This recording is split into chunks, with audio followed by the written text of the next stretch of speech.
The mining colony on planet Kepler 442b was not a beautiful place. It was gray and cold and full of dust. The sky was always dark orange, and the wind never stopped blowing. But for the workers who lived there, it was home. At least for now. The colony had been running for 3 years. 2 species worked together in this place. The first were the humans.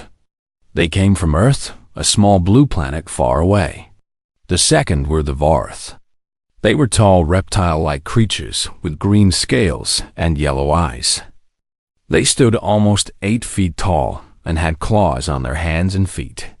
Their teeth were sharp and their voices were deep and rough. The Varth believed they were the best species in the galaxy. They called themselves the apex predators. This meant they thought they were at the top of the food chain. No one could hurt them. No one could beat them. They were strong and fast and dangerous. The humans? The Varth thought humans were weak, small, soft, easy to break. Una was one of those humans. She was 26 years old and worked as a structural engineer. Her job was to make sure the buildings and tunnels in the colony stayed safe. She checked walls for cracks. She fixed broken supports. She made sure nothing fell down on anyone's head. She was small. Even for a human, she was small. She stood only 5 feet and 2 inches tall. Her hair was black and always tied back in a simple ponytail. Her face was round and quiet. She did not talk much. She did not smile much. She just worked. The Varth barely noticed her. To them, she was like a small mouse running around their feet. Not worth attention. Not worth respect. Just a tiny creature doing tiny work. On her first day at the colony, Una attended the orientation meeting. All new human workers had to go. A man named Taiwu gave the talk. He was the human liaison officer. His job was to help humans and Varth work together without problems. Taiwu was older than Una, maybe 40 years old. He had gray hair at his temples and tired eyes. He had been on this colony for 2 years. He knew things. Listen carefully, Taiwu said to the new workers. The Varth are not our enemies, but they are not our friends either.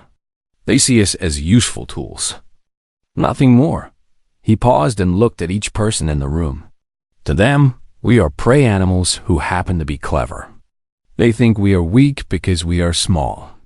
They think we are fragile because we do not have claws or fangs.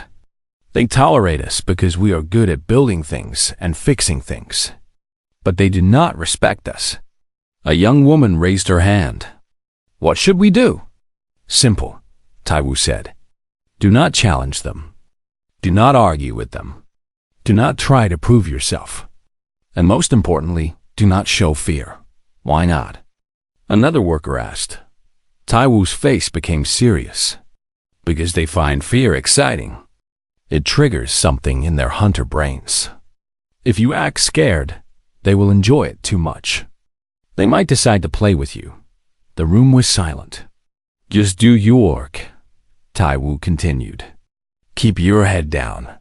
Be useful. Be invisible. That is how you survive here. Una listened to every word. She understood. She would do exactly what he said. In the weeks that followed, Una made herself invisible. She woke up early. She worked hard. She ate alone. She went to bed early. She did not complain. She did not cause problems. She was like a shadow moving through the colony. The Varth ignored her completely. Sometimes they walked past her so close that they almost knocked her down. They never said sorry. They never even looked at her. To them, she was nothing, but Una was not nothing. She was watching.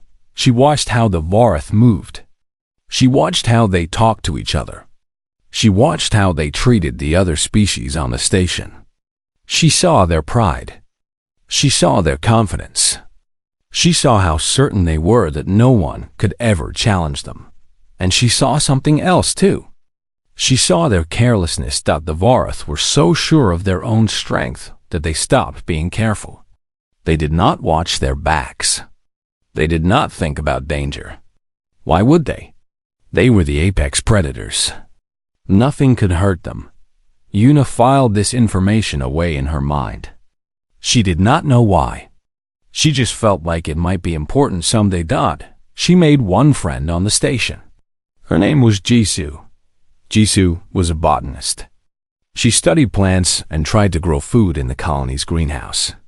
She was young, maybe 23, with a bright smile and nervous energy. She talked a lot. Yuna listened. "Do you ever get scared?" Jisoo asked one day. They were eating lunch together in the human section of the cafeteria. "Scared of what?" Yuna asked. "The Vorath. They're so big. And those teeth." Jisoo shivered. Yuna took a bite of her food. She chewed slowly. Then she said, "My grandmother used to tell me stories about Earth, about the animals there. Tigers, bears, wolves. So humans lived with those animals for thousands of years. We did not have claws. We did not have fangs. We were small and soft." Yuna looked at Jisoo. "But we survived. And the tigers did not." Jisoo blinked. "What does that mean?" Yuna shrugged. "I do not know yet. But I think the Vorath might learn someday." She went back to eating.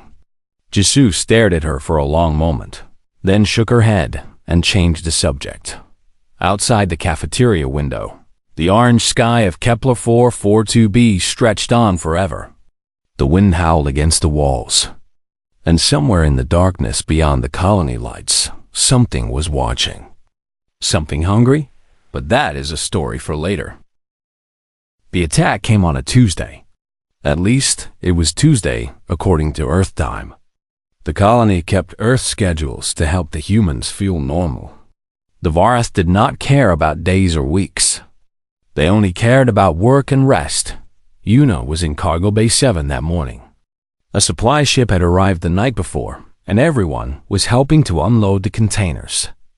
There were food supplies, machine parts, medical equipment, and hundreds of other things the colony needed to survive. Jisoo was there too. She was carrying boxes of seeds for her greenhouse. Her arms were full, and she could barely see over the top of the stack.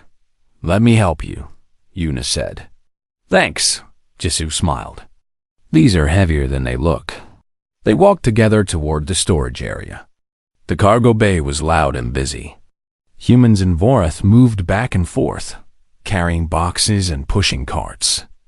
Nobody was paying attention to anything except their own work. That was the problem.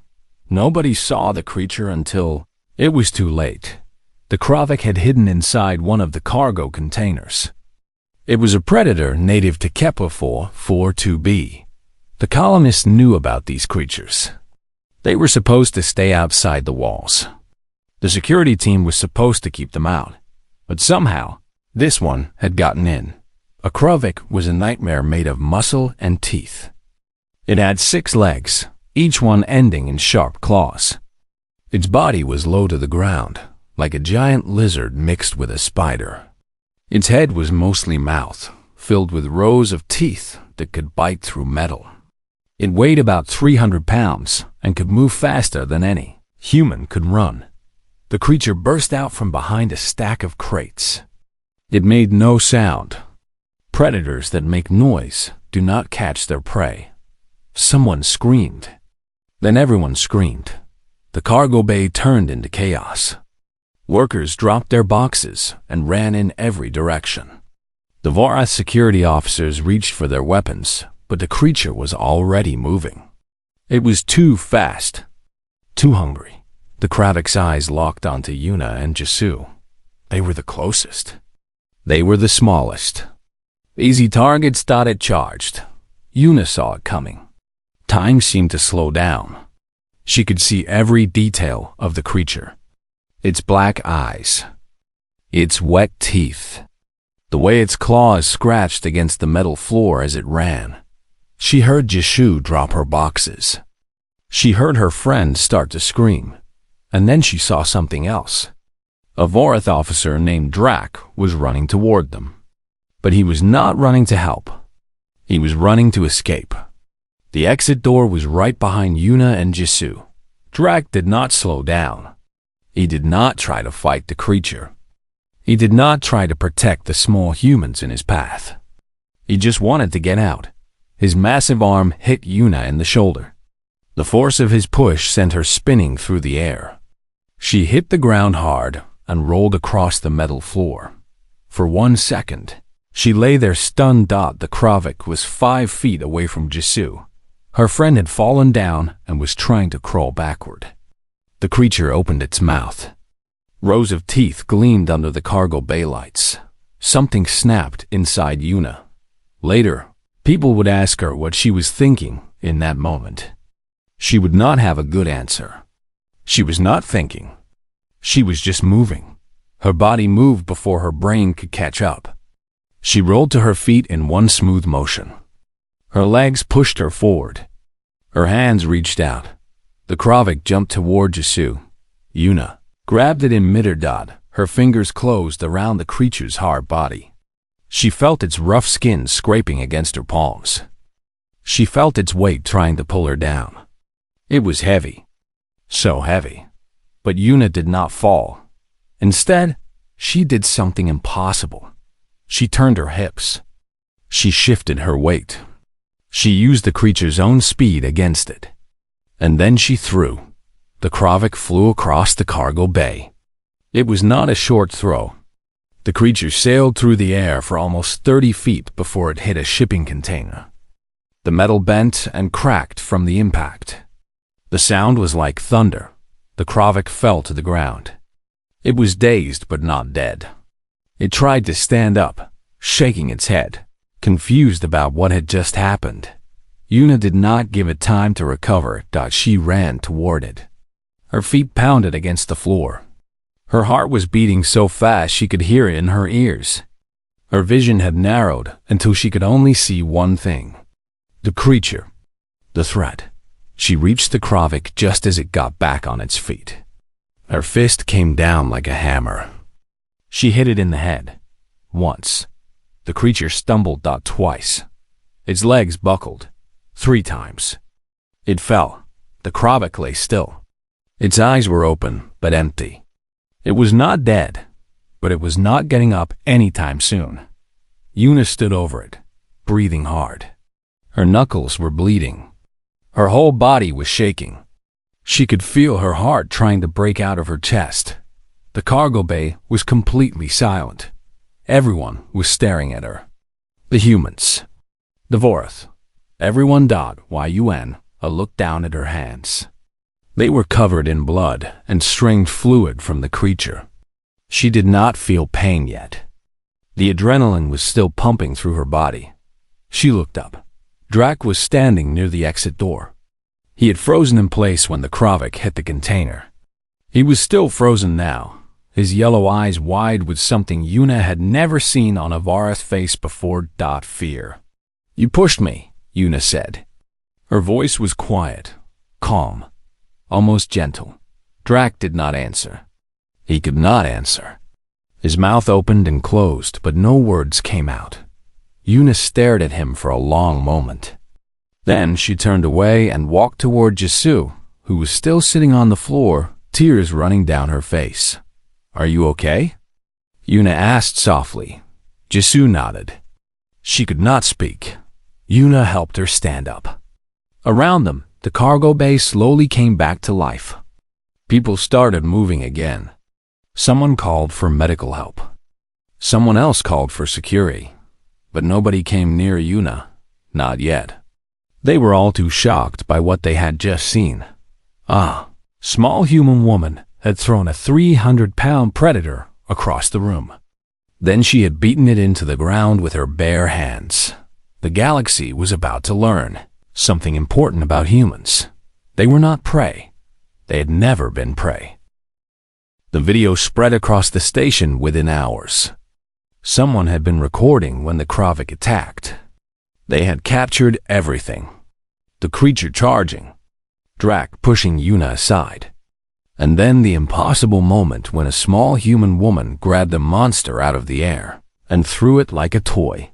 Dvorath watched the video again and again. They slowed it down. They zoomed in. They studied every frame. And they could not understand what they were seeing. Their scientists ran numbers on their computers. They calculated the weight of the Kravik. They measured the distance it flew. They figured out how much force would be needed to make that throw. The answer made no sense. Yuna weighed about 50 kilograms. The Kravik weighed about 140 kilograms. The math said she should not have been able to lift it, let alone throw it across the room. The force required was simply too great for a creature of her size, but she had done it anyway. The video proved it. The Dvorath chief scientist, an old female named Vesa, called a meeting. She stood in front of a room full of confused officers and played the video one more time. "This should be impossible," she said. "And yet it happened. We need to understand how." The officers muttered among themselves. They had always believed humans were weak, fragile, easy to break. That belief was the foundation of how they treated the smaller species. Now the foundation was cracking. Vesa brought up a display showing human biology. Pictures of bones and muscles appeared on the screen. Charts and graphs filled with data. "I have been studying human physiology," she said. "What I found disturbs me." She pointed to a diagram of human muscles. Human muscle fibers are different from ours. They can generate what they call explosive force. Short bursts of extreme power that come out very quickly. We Dvorath are stronger in sustained effort. But in quick bursts, humans can exceed their apparent limits by a large margin. An officer raised his hand. "How is that possible?" "Evolution," Vesa said. "Humans evolved on Earth, a planet they call a death world. It is filled with predators, diseases, natural disasters, and extreme weather. Everything on that planet wants to kill everything else. Humans survived by becoming very hard to kill." She changed the display to show a human skeleton. Their bones are dense and flexible. They can absorb impacts that would shatter Dvorath bones. Their joints are designed to bend in ways that distribute force throughout their entire body. Another display appeared. This one showed a human heart. Their cardiovascular system is built for endurance.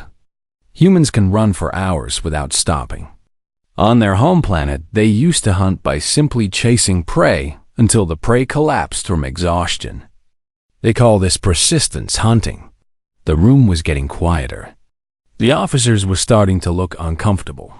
Vesa brought up one final display, a diagram of a human brain. But the most dangerous thing about humans is this. They have a chemical system called the adrenaline response.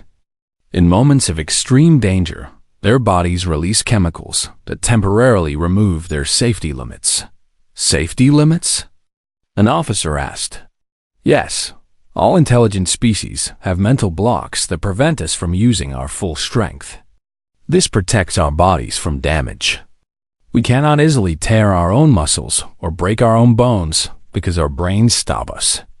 Vesa paused and looked around the room. Humans can turn those limits off. When they are scared or angry or protecting someone they care about, their brain dumps adrenaline into their blood. And for a short time, they can access almost their full physical potential. She turned off the display. That woman in the cargo bay did not do anything special by human standards. Her body simply did what millions of years of evolution designed it to do. Survive at any cost. The room was completely silent. Finally, Commander Rock stood up. He was the station chief, the highest-ranking Dvorath on Kepler 442b. He was old and powerful and had commanded respect his entire life. "Bring the human to my office," he said. "I wish to speak with her." 2 hours later, Yuna stood in front of Commander Rock's desk. Her hands were bandaged now. The medical team had cleaned her wounds and wrapped them in white cloth. She looked small and calm standing in that big office. OK studied her for a long moment. He had watched the video many times. He had read Vess's report. But seeing this tiny creature in person made everything harder to believe.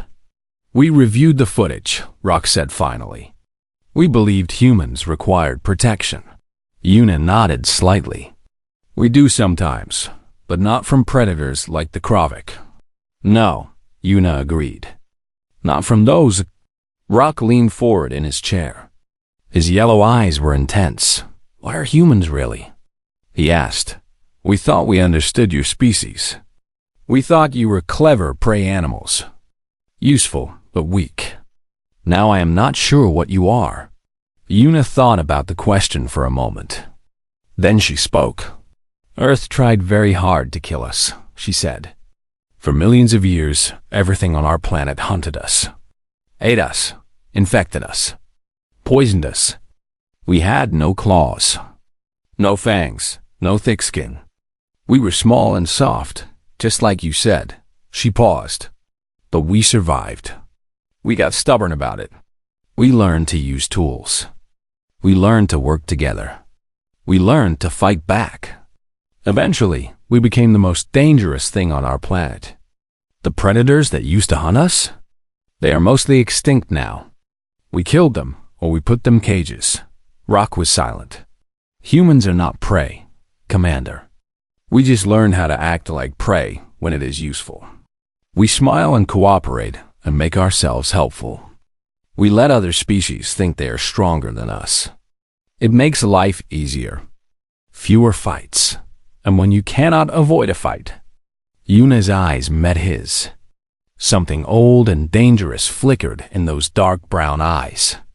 Something that had been hunting and killing and surviving since before the Varath learned to walk upright. Then we stopped pretending. Rock felt a chill run down his spine. It was a feeling he had not experienced in many years. The instinct of a predator recognizing another predator. The officer who pushed you, he said slowly. Drac, he has requested a transfer off the station. Has he? He says he's afraid of you now. Yuna considered this information. Her expression did not change.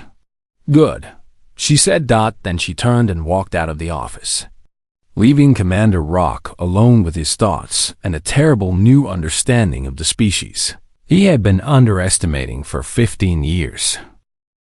The video did not stay on Kepler 442b. Within 3 days, it had spread across the entire Varath communication network. Within a week, it had reached a dozen other species. Within a month, billions of beings across the galaxy had watched a tiny, human woman throw a predator across a room. The galaxy talked about nothing else. On Varath Prime, the homeworld of the reptilian species, emergency meetings were called. Military leaders watched the footage with growing concern. Scientists argued about human biology. Politicians debated what this meant for their agreements with Earth. On the water world of Trelos, the fish-like Malani studied the video with their large black eyes. They had always believed the Varath when told that humans were harmless. Now they were not so sure. On the crystal planet of Velker, the insectoid Crix buzzed with anxious energy. They were a nervous species by nature. The video made them even more nervous. If humans could do this, what else could they do? And on dozens of space stations and colony worlds where humans lived and worked alongside other species, everything began to change. On Kepler 442b, the change was immediate. The Varath stopped pushing humans aside in corridors. Before the incident, they would walk straight through groups of human workers without slowing down. They expected the smaller beings to move out of their way. Now they gave humans space. They walked around them instead of through them. The Varath stopped interrupting humans in meetings. Before, a human could be talking and a Varath would simply start speaking over them, as if the human voice was not worth hearing.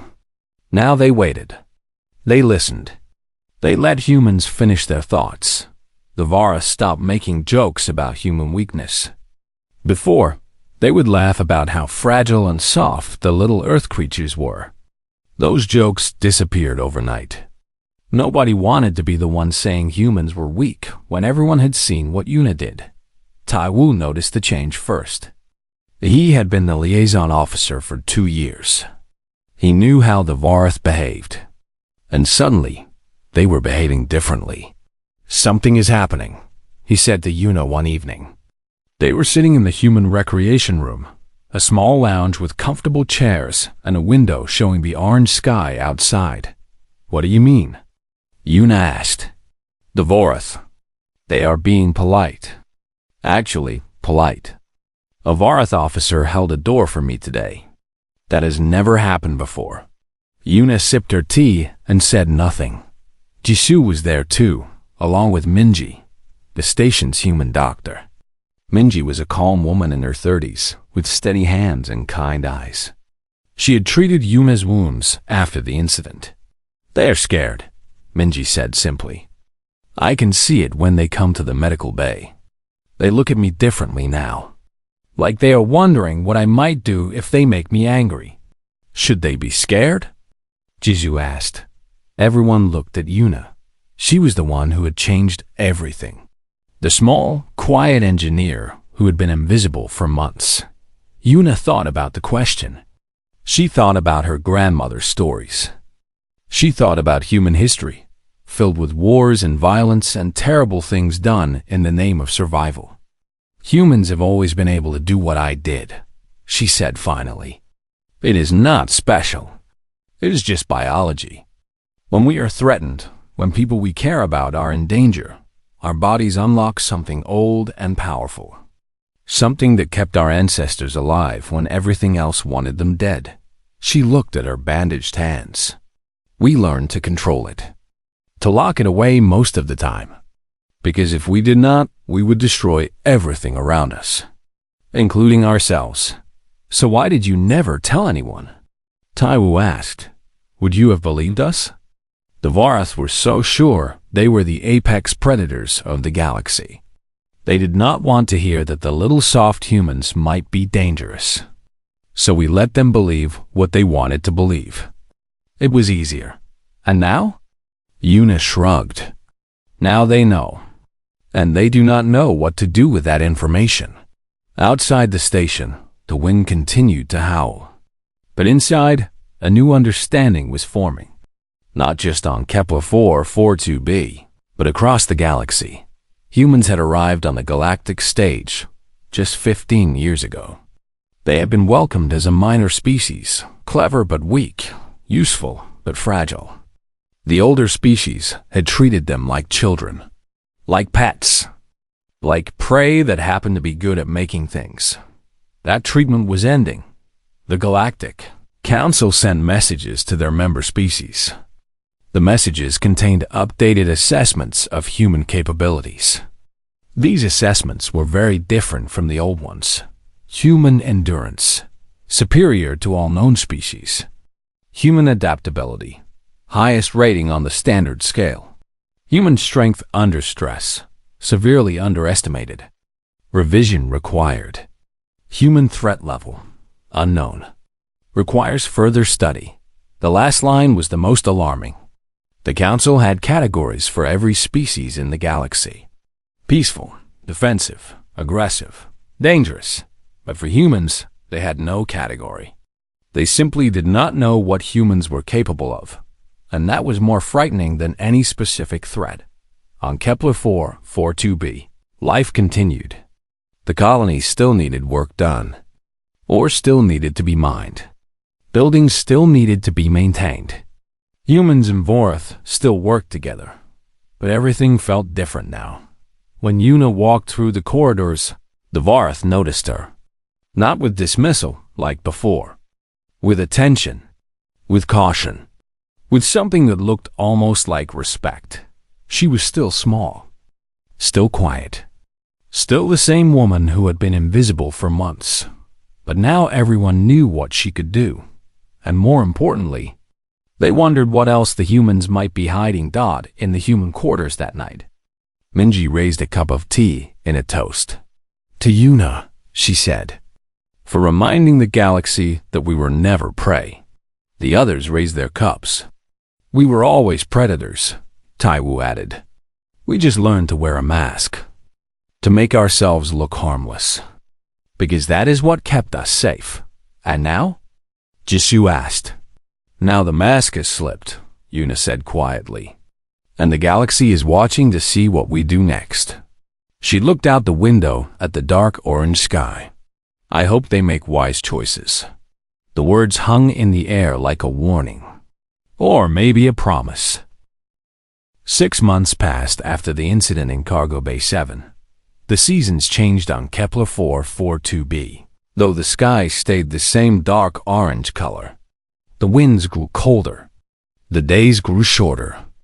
But inside the colony, a different kind of change was happening. A ship arrived from the Galactic Council.